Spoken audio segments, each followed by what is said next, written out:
साथियों, आज मजदूर दिवस पर सबसे पहले मैं देश के हर एक मजदूर को नमन करता हूं, जिसकी वजह से आज हमारा देश आगे बढ़ने का काम कर रहा है। कहीं ना कहीं विकसित भारत की नींव में एक रीढ़ की हड्डी की तरह मजदूर अपनी भूमिका निभाने का काम कर रहे हैं, जिनके माध्यम से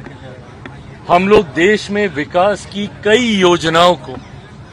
धरातल पर उतारने का काम कर रहे हैं। ऐसे में जब मेरे प्रधानमंत्री एक विकसित भारत के लक्ष्य के साथ आगे बढ़ रहे हैं और 2047 तक देश को एक विकसित देश बनाने का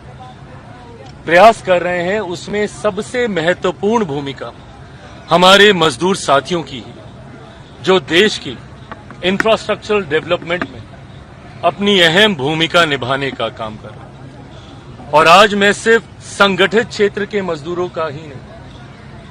उस असंगठित क्षेत्र के मजदूरों को भी मैं नमन करता हूं, जो अलग अलग स्तर पर अलग अलग क्षेत्र में अपनी भूमिका खामोशी से निभाकर देश के विकास में अपना योगदान देने का काम कर रहे हैं। मेरी सरकार ने समय समय पर प्रधानमंत्री नरेंद्र मोदी जी के नेतृत्व में मजदूरों के हितों के संरक्षण के लिए कई फैसले, कई कानून बनाने का काम किया। भले वो समय सीमा तय करने की बात हो या न्यूनतम वेतन की बात हो, पर कई बार असामाजिक तत्व भ्रष्टाचार की सोच से जब मजदूरों पर अत्याचार करते हैं, उनके हितों को लूटने का काम करते हैं, उनके अधिकारों को लूटने का काम करते हैं, ऐसे में लोक जनशक्ति पार्टी रामविलास के हर एक कार्यकर्ता की ये जिम्मेदारी बनती है कि अपने अगल बगल किसी के साथ कोई अन्याय ना हो, इस बात को सुनिश्चित करें। इसी क्रम में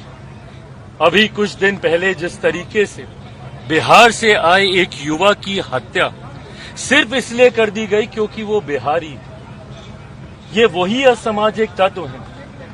जो कभी जात पात के नाम पर तो कभी धर्म के नाम पर और अब क्षेत्रवाद के नाम पर और भाषा के नाम पर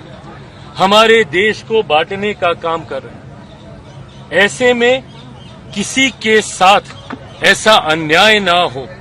इसके लिए आज मजदूर दिवस पर एक बार फिर